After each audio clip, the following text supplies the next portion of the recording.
శ్రావ్యం తీసుకొని నందు ఇంటికి వెళ్ళిన తర్వాత అత్తగారింటికి వెళ్ళారని చెప్పేసి యామినికి తెలిసిన తర్వాత యామిని ఇక నందు మీద ఉన్న శ్రావ్యం మీద ఫైర్ అవుతూ తనని కొట్టబోతుండగా ఈలోపు ఆలియా ఇక ఏంటంటే మహిళా మండలి గ్రూపులను తీసుకొస్తుంది. అప్పుడు వార్నింగ్ ఇచ్చేస్తుంది తను చేసిన అక్రమాలని చెప్పేసి. ఇక మీడియా తీసేసినట్టుగా వెంటనే వీడియో అన్నీ డౌన్లోడ్ చేసి పెడతారు. ఇక వాళ్ళని చూసి ఒక్కసారిగా ఉలిక్కి పడుతూ ఉంటుంది యామినిను అదితి. ఈలోపు వెంటనే వాళ్ళు ఒకటే వార్నింగ్ ఇస్తారు మహిళా మండలి గ్రూప్ వాళ్ళు. మీరు కనుక మీ కోడల్ని చిత్రహింసలు పెడితే ఆ తర్వాత మీరు కటకటాల వెనకాల ఉంటారని చెప్పేసి వార్నింగ్ ఇచ్చేసరికి యామిని కాస్త తడబడుతూ ఉంటుంది. ఈలోపు వాళ్ళకి ఖచ్చితంగా శోభనం జరగాలని చెప్పేసి వాళ్ళ దగ్గరుండి ఇక శ్రావ్యను నందుని ఇద్దరిని రెడీ చేసి శోభనం గదిలోకి పంపిస్తారు. మీరు గనుక వాళ్ళ జీవితాన్ని మీ ఇష్టానుసారంగా మలిచేయాలని చెప్పేసి అనుకుంటే అక్రమం కింద మీ ఇద్దరిని తల్లి కూతుర్ని అరెస్ట్ చేస్తామని చెప్పేసి వార్నింగ్ ఇచ్చి వెళ్ళిపోతారు.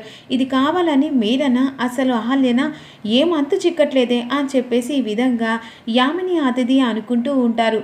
ఇక ఇదిలాగా ఉండగా అహల్య అని చెప్పేసి తెలిసిందే కూడా మీరా అన్నట్టుగా గౌతమ్ అహల్య పట్ల మీరలాగా ప్రవర్తిస్తూ ఉంటారు.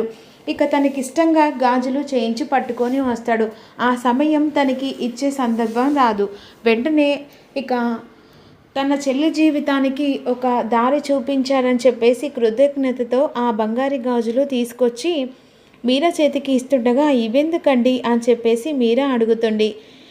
ఎందుకంటే ఇది నేను ఇచ్చిన చిన్న బహుమతి. నా చెల్లి జీవితాన్ని నువ్వు చక్కదిద్దావు. ఇక ఈ బహుమతికి మీకు ఇది చాలా తక్కువ అని నేను ఎక్స్పెక్ట్ చేస్తున్నాను. ఇప్పుడు ఇవన్నీ అవసరం లేదండి అని ఈ విధంగా మీరా అంటుండగా అటువైపుగా వెళ్తున్న అవంతిక చూస్తుంది. వీడేంటి అంత డీప్గా మీరాతో అంత క్లోజ్గా నవ్వుకుంటూ మాట్లాడుతున్నాడు అని అక్కడ ఆగి చూస్తూ ఉంటుంది. ప్లీజ్ మీరా గారు దయచేసి అర్థం చేసుకోండి. మీరు నా అహల్య రూపంలో ఉన్నారు కాబట్టి తను ఇప్పుడుంటే ఖచ్చితంగా ఇదే సొల్యూషన్ చేసేది. నా చెల్లి జీవితాన్ని ఇలాగే చక్కదిద్దాలని తను చాలా బాధపడుతూ ఉన్నది. అందుకే మీరు నా మాట కాదనలేక ఈ బంగారు గాజులు తీసుకోండి అని ఈ విధంగా అంటుండగా అది కాదండి ప్లీజ్ అండి నా మాట తీయకండి దయచేసి అర్థం చేసుకోండి అని చెప్పేసి తన చేతికి బంగారు గాజులు ఇస్తాడు.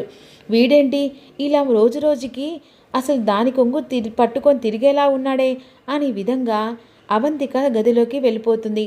చాలా అసహించుకున్నట్టుగా మాట్లాడుతుంది. ఏంటవంతిక ఏదో నిప్పు మీద గగ్గిలంగా గట్టిగా అరుస్తున్నావు అని విధంగా కార్తిక్ అంటాడు.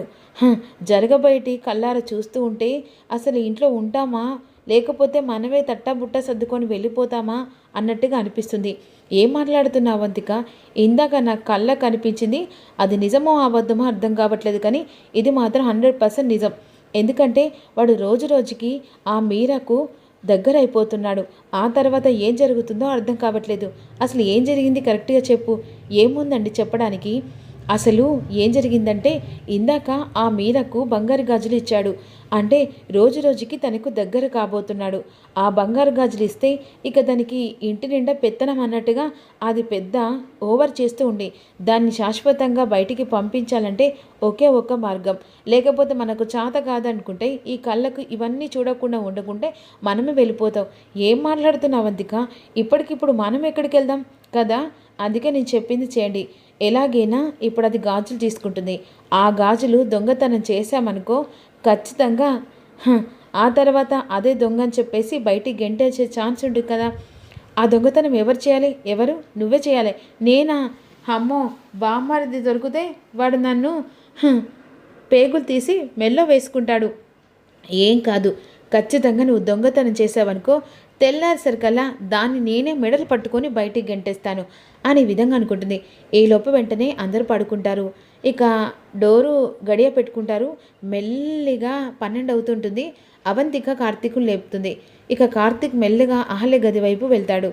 ఇక డోర్ లాక్ చేసి పెడతారనుకు కానీ డోర్ను మెల్లిగా పిన్ను పెట్టి తీస్తాడు. లాక్ ఓపెన్ అవుతుంది.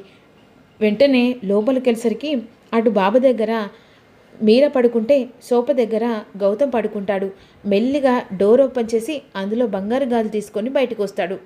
ఇక వెంటనే బంగారు గాజులు బయట పట్టుకొని వచ్చిన తర్వాత ఈలోపు తెల్లారుతుంది. ఆ సమయంలో ఇక మీరా గాజులు వేసుకుంటారని చెప్పేసేసరికి డోర్ ఓపెన్ చేసి చూసరికి అందులో గాజులు కనిపించారు. ఏమండి గాజులు కనిపించట్లేదు అనేసరికి షాక్ అయిపోతారు. గాజులు ఎవరు తీశారు అని విధంగా హాల్లోకి వచ్చేసరికి అదేంట్రా బామ్మర్ది మా మీద నింద వేస్తున్నావా? అసలు మీరకు కృతజ్ఞత ఇస్తే తనే దొంగతనం చేసి ఇవ్వలేదని నాటకం ఆడుతుందేమో అని చెప్పేసి తన బ్యాగ్ను సర్చింగ్ చేస్తుండగా అందులో బంగారు గాజులు దొరుకుతాయి. మరి ఏం జరుగుతుందనేది తెలుసుకుందాం.